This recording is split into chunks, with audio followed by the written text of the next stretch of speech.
The Fujifilm XF 23mm f1.4R. Is this the pinnacle of sublime prime shooting, or just another piece of old tech? Nowadays, the Fujifilm shooters are spoiled with choice of 35mm equivalent lenses, like the autofocus Fujikron 23mm f2.WR and Viltrox 23mm f1.4, or a variety of other cheap manual glass from manufacturers like TT or 7 Artisans. Now, this review won't be a direct comparison between these choices, but a look back at the original 23mm that started it all in the Fuji X-mount lineup. Because, let's be honest, we all want to peel back the velvet curtain of desire and see why someone would forgo the pull of cheap modern thrills put out on display to pay upwards of $900 for the distinguished yet aging madam of the good night that has been stretched out across the same sweat-stained fainting chair in the dimly lit corner of the parlor since 2013. So, let's get into it.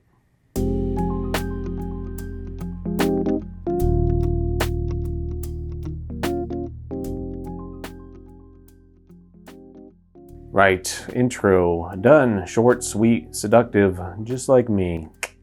But this review isn't all about me, so let's go and get to know the Fujifilm XF 23mm a bit more before we get too deep into the conversational pool of lust and desire. Yes, the 23mm f1.4 is $900 brand new, but I picked up this used copy for about $650 a while ago, and you can still find slightly less than pristine copies going for about $600 or below if you're willing to put up with a bit of battle fatigue. That's still not considerably cheap, seeing that it's actually missing some of the features like the newer 23mm have, like the weather sealing of the smaller fujinon primes or the newer focusing system of both the smaller fujinon primes and the Viltrox 23mm f1.4, which lets in just as much light. Now, what you do get out of this lens is nothing to scoff at. This predominantly metal design is very well built and feels solid in the hands. Being about 300 grams or slightly more than half a pound in weight actually makes this lens balance perfectly on anything from the X-T3 to the smaller X-T30 bodies without making your setup fatiguing to hold like shooting on some of the larger Fuji lenses, which can be quite burdensome on a smaller body like the X-T30 after an entire day of shooting. Handling wise, there's just enough junk in the trunk of the lens to have your hands fall naturally to the aperture and generously sized focus ring without feeling too crowded like on the smaller Fuji primes or too spaced out like on the bigger Fuji zooms. But speaking of the chastity of the rings, that's where the party piece of this lens comes into play. Pulling down on the focus ring reveals the clever clutch focusing system on the lens with marked distance in feet and in meters, as well as a depth of field guide located perfectly on the center top of the lens. This is still a focus by wire system, but the focusing ring feels fairly well dampened when manually turning. I usually set my Fujifilm cameras to the linear focusing mode most of the time, and I have no problem achieving predictable and precise focus throws in both photos and in video. The aperture ring on this lens is mercifully marked and has hard stops on both ends just like the focusing ring. The reason I bring this up is because the cheaper Fujifilm Prime counterparts continuously spin when you reach either end of the focusing or aperture ring. The only thing that I would say is that the clicks on the aperture ring are fairly light and easy to blow through or bump off slightly from target if you're not paying attention to how far you're turning the rings.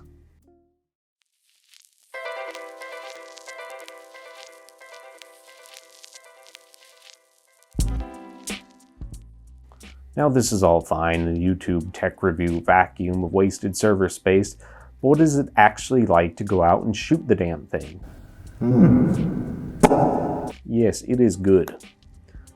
Opened up and stopped down, this lens has amazing image quality, and it's hard to find fault with a 23mm so eager to please, like a loving and dutiful husband who always has just enough time to tear himself away from the model train room to lay out a wine and cheese platter for when his wife's boyfriend stops by for an unscheduled visit. Wide open, this lens provides just enough character to keep things interesting but not messy, Sure, it doesn't have quite the same striking character and charm as something like the beloved Fuji 35mm or rarer 56mm APD, but if you're a dirty, no-good pixel peeper, that's probably a good thing anyway. With a 1.4 aperture, subject separations is good for 35mm on a APS-C, and there's a nice focus fall off. But I'm sure someone will have a bone to pick with the fact that the minimum focusing distance is only 0.6 meters or 2 feet away, and the loca is pretty pronounced wide open, even though other forms of chromatic aberration are pretty well controlled. Bokeh is just fine, it's not going to be too sharp or too loose, but it does suffer from the cat's eyeing effect that most Fuji primes seem to lean towards, but it's only really pronounced in the extreme corners. Even though this lens is fairly fast, its beauty shouldn't just be relegated to the darkest end of the sewing room like that ugly stepchild you should have known you could never love. So let's bring it into the wide open world and stop it down a bit to see where the Fujifilm 23mm lands in day-to-day photo tripping. Any casual landscape weirdo like me will feel right at home with this lens, stopping it down anywhere from f4 to f16. The 23mm is sharp across the board, minimum ghosting and flaring in harsh lighting conditions, provides a great base for HDR shots or for panos. Now, would this necessarily replace my favorite 10 to 24mm or 18 to 55mm zooms with OIS for casual landscape or day-to-day photography? Now, not exactly. But the case can be made that low light capabilities and sharpness are just as beneficial as having a wide to medium angle zoom with stabilization on a day-to-day walk-around kit. But beyond static shots, I was actually surprised to find out that the older stepper autofocus motor could keep up quite well with autofocus regardless of subject or lighting condition, even outperforming my smaller linear focusing 35mm prime, which tends to actually lose more shots than this one does. Let's just say I'm a fan of this lens's image quality and performance, which when I did find myself missing having the luxury of zooms and, a variety of focal lengths, I just think that anybody from landscape to portrait to street photographers can get their money's worth from a quality standard prime like this one. And dare I say, I actually find myself preferring the subjective optical characteristics that just seem to make my shots have more charm and less clinicality than the shots I usually take on my zooms.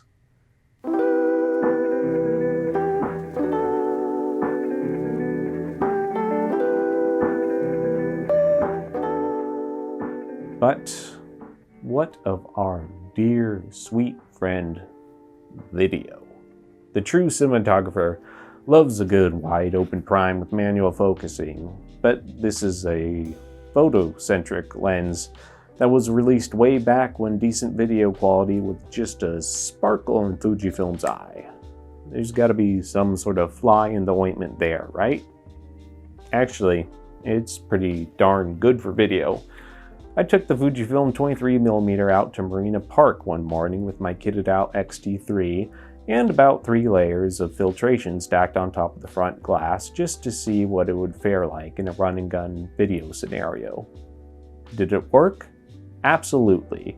A 35mm equivalent prime is great for wide establishing shots to close-ups to just about everything you'd need in guerrilla filming.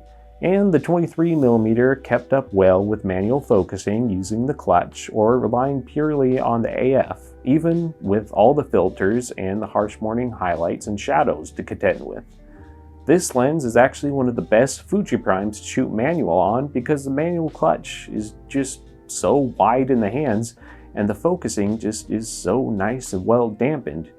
You could also easily get a set of focusing gears on here for a focus wheel if you really wanted to go that route, which would be kind of impossible on the smaller Fuji primes.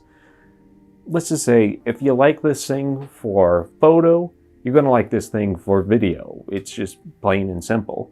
The only thing that would probably detract me from using this lens for video is the fact that to engage either autofocus or manual focus, you have to pull up and down on the focus ring, which would be a bit of a pain if you're, actually using a focus ring gear system or shooting in a quick pace scenario.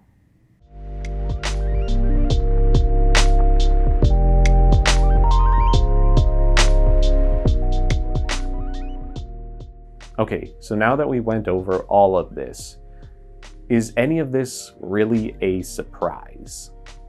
We all know the formula by now. Fast native glass is expensive regardless of age. You could go with a cheaper alternative like slower native glass or a third-party manufacturer or adapting vintage lenses, but they'll all have just as many quirks and issues that you'll have to contend with when making whatever art school magnum opus you'll just pin on the proverbial mother's fridge of time and space and forget about. Ashes to ashes, dust to dust. Fast-paced primes like the Fujifilm 23mm f1.4 are typically for individuals who want the most control over depth of field in their photos, like portrait shooters or low-light shooters or videographers with a budget to blow. But all these features could also make this lens attractive to other shooters who just want more usability and the best features out of their primes. Now, some covered the older, some covered the newer, but this lens has stood the test of time and it's found its way into my bag because if a zoom fan like me is going to invest in a few primes, they better give me better depth of field and low light performance that I couldn't get with a 2.8 zoom.